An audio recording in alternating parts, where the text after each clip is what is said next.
आज का अवसर एक बहुत सुखद संयोग है और यह सुखद संयोग इसलिए भी है कि इस धर्म क्षेत्र में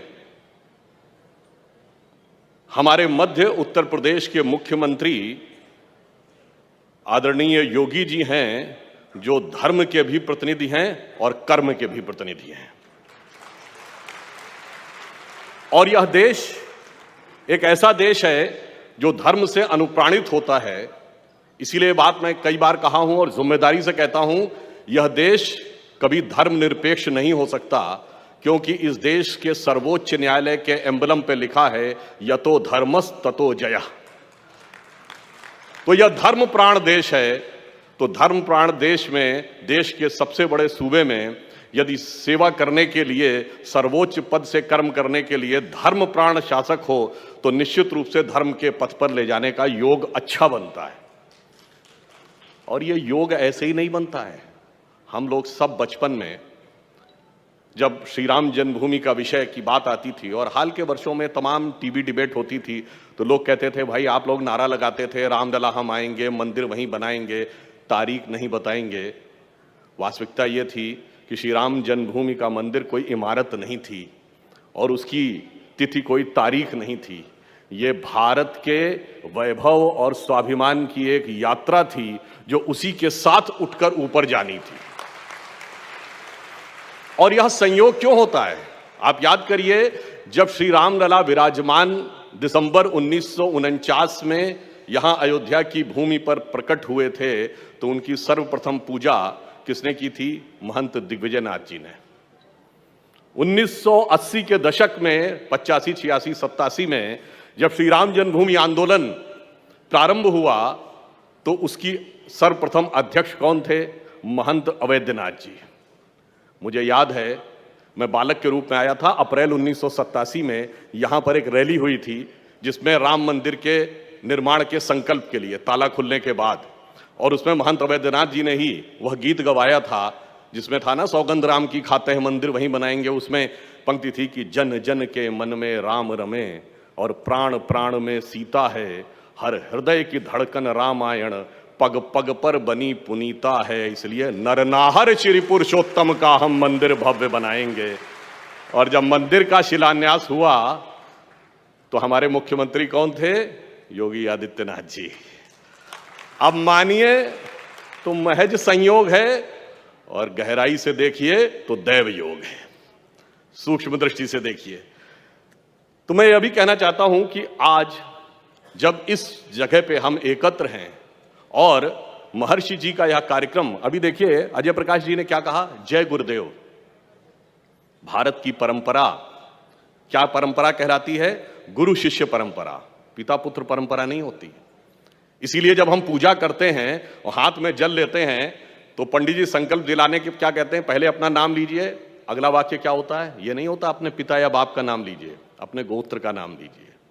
यानी परंपरा क्या है? जो आपने आध्यात्मिक परंपरा से आ रहे हैं, दैहिक परंपरा का वह महत्व नहीं है। इसीलिए आपने देखा होगा कि भगवान राम के भक्त हनुमान जी के मंदिर यत्र तत्र देखे होंगे, पर उनके पुत्र लवकुश के मंदिर दिखाई नहीं पड़ते, क्योंकि हमारे यहां आध्यात्मिक परंपरा यानी स्पिरिचुअल सक्सेशन का महत्व है। हमारे यहां बायोलॉजिकल सक्सेशन का महत्व उतना नहीं है। और जब हनुमान जी की चर्चा आती है तो याद आता है सबसे पहले इस धरती पे खड़े होके, हनुमान तेहि परसा करि पुनि कीन प्रणाम, और राम काज कीने बिनु मोहि कहां विश्राम। और राम काज के लिए कौन तत्पर है, ये आज सबको नजर आ रहा है, परंतु कुछ लोगों को उसमें निशाचर भी नजर आता है। पर वो क्यों नजर आता है ये भी मैं बताना चाहता हूं। हनुमान जी बहुत विनम्र हैं, अतुलित बलशाली थे, मगर अपनी शक्ति भूल गए थे। आप लोगों को वो प्रसंग ध्यान होगा जब हनुमान जी जाते हैं सीता माता के पास और कहते हैं कि बस 1 माह के अंदर हम लोग आएंगे भगवान राम के साथ वानर सेना लेकर और आपको छुड़ा कर ले जाएंगे। तो सीता जी क्या कहती हैं सुत कपि सब तुम ही समाना, जातु धान अति भट बलवाना। भाई वानर तो तुम्हारे जैसे हैं और ये राक्षस तो बहुत शक्तिशाली हैं। तो आगे वो कहती हैं मोरे हृदय परम संदेहा, इसलिए मेरे मन में संदेह है। और जैसे ही वो कहती हैं मोरे हृदय परम संदेहा, तो हनुमान जी क्या करते हैं, सुनी कपि प्रकट कीन निज देहा। और देह क्या थी, कनक भूधरा कार शरीरा, समर भयंकर अति बलवीरा। बस यही अंतर है। हनुमान जी का वह विराट तेजस्वी स्वरूप, जो समाज में चेतना, एक विराट तेजस्वी चेतना, प्रखर चेतना उभर कर सामने आ रही है, कुछ लोग नहीं चाहते कि वो चेतना सामने आए, क्योंकि हनुमान जी के समान जो समाज अपनी चेतना की शक्ति भूला हुआ था, विस्मृत थी, वो क्रमशः याद आती जा रही है। इसलिए उन लोगों को यह निशाचर नजर आ रहा है। पर कालनेमी कौन है, सबको पता है। कालनेमी के चक्कर में जो पड़ जाता है तो उबरे ही अंत न होई निबाहु, कालनेमी जिम कर रावण राहु। तो उसका उबरना नहीं हो पाता, और आपने देखा बहुत से लोग गए तो उबर नहीं पाए। अब मैं ये कहना चाहूंगा कि महर्षि महेश योगी जी की एक पुस्तक, जिसको कि आपने प्रेजेंटेशन में भी देखा होगा, उनकी स्वयं की लिखी हुई पुस्तक है science of being and art of living, यानी अस्तित्व का विज्ञान और जीने की कला। बस मैं कहना चाहूंगा कि जिसको हम अपनी धर्म या संस्कृति कहते हैं, उसमें ये दोनों स्वरूप निहित हैं। अस्तित्व का विज्ञान या साइंस ऑफ बीइंग भी है और आर्ट ऑफ लिविंग भी है। साइंस ऑफ बीइंग क्या है, आप याद करिए, एक ही समय में भगवान दो अलग अलग रूपों में दो प्रकार के रूप दिखाते हैं। जब भगवान कृष्ण बाल कृष्ण के रूप में थे और उन्होंने मुंह खोला था, तो माता यशोदा को पूरा ब्रह्मांड दिख गया था ना। उसमें किस बालक के मुंह में दिखा था, वो मोहक बाल कृष्ण, जिनके लिए कवि रसखान, सैयद इब्राहिम रसखान ने लिखा है, जाहि अनादि अनंत अखंड अछेद अभेद सुवेद बतावें, और ताही अहीर की छोहरियां छछिया भर छाछ पे नाच नचावें। मगर वही कृष्ण जब न्याय के लिए खड़े हुए और पांडवों के पास गए और उन्होंने कहा दुर्योधन की सभा में कि देना है तो आधा राज्य देना चाहिए, न्याय तो ये कहता है, परंतु यदि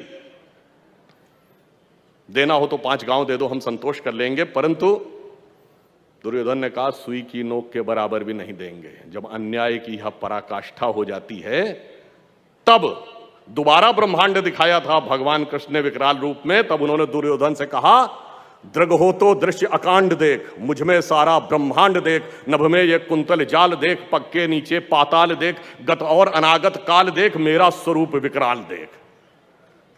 तो दोनों स्वरूप दिखते हैं, मोहक भी और ओजस्वी भी। इसीलिए कई बार कुछ लोग ऐसे हैं जिनको हिंदू धर्म और हिंदुत्व में अंतर नहीं समझ में आता।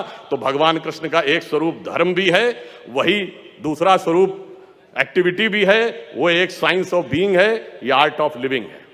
और मैं ज्यादा समय न लेते हुए कहना चाहूंगा, जब महर्षि जी का विषय आता है साइंस ऑफ बीइंग, मैंने बचपन में पढ़ा था कि दिसंबर 1983 में महर्षि जी ने वॉशिंगटन डीसी में 19,600 भावातीत ध्यान के साधकों का एक शिविर किया था। और यह संख्या इस आधार पे थी कि उस समय विश्व की जनसंख्या के स्क्वायर रूट का 0.1% था। और उनका यह कहना था कि यदि साधक ध्यान लगा के बैठते हैं तो वातावरण सकारात्मक रहता है। और उस एक महीने और उसके बाद के एक महीने में वॉशिंगटन डीसी से लेकर न्यूयॉर्क स्टॉक एक्सचेंज तक की स्टेबिलिटी सबसे अच्छी रही। और अमेरिका में जब से उनकी डॉक्यूमेंटेड अवेलेबल थी हिस्ट्री, उसमें सबसे कम क्राइम उस 2 महीने में दर्ज हुआ। अब यह भी संयोग था या विज्ञान था। और मैं कहूंगा, विज्ञान की जब बात आती है तो सबसे कठिन चीज साइंस में क्या मानी जाती है? Rocket science. लोग कहते हैं ना, अरे भाई ये कोई रॉकेट साइंस है। पर आपको बताना चाहता हूं, रॉकेट साइंस का पिता किसको माना जाता है? एक यूरोपियन वैज्ञानिक है जिसका नाम है वर्नर वॉन ब्रॉन। और वर्नर वॉन ब्रॉन जिसको अपना गुरु मानता था, वो एक जर्मन साइंटिस्ट था जिसका नाम था हर्बन ओबर्ट। और हर्बन ओबर्ट ने लिखा है कि वो ज्ञान के लिए वेदों को पढ़ता था। और ये हर्बन ओबर्ट ने लिखा कहां है, इसमें कोई भारतीय इन्वॉल्व नहीं है। एक राइटर है, साइंटिस्ट, जिनका नाम था एरिक वॉन डाइकन, उनकी किताब है चैरियट्स ऑफ गॉड, उसमें लिखा है। अर्थात इसमें कोई भारतीय नहीं है, सब विदेशी हैं। और एरिक वॉन डाइकन ये बता रहा है कि रॉकेट साइंस के पिता का गुरु कहता है कि ज्ञान वेदों से मिलता है। इसीलिए आदि शंकराचार्य जी ने ऐसे ही नहीं कहा था वेदों निकलो धर्मो मूला।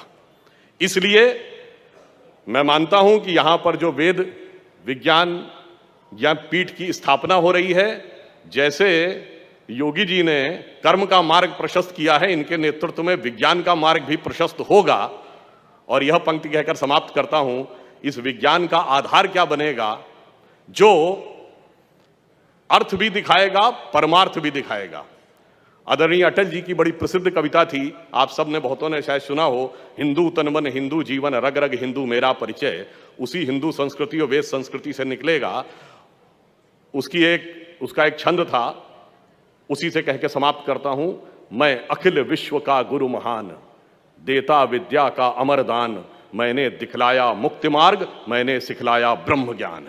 मेरे वेदों का ज्ञान अमर, मेरे वेदों की ज्योति प्रखर। मानव के मन का अंधकार क्या कभी सामने सका?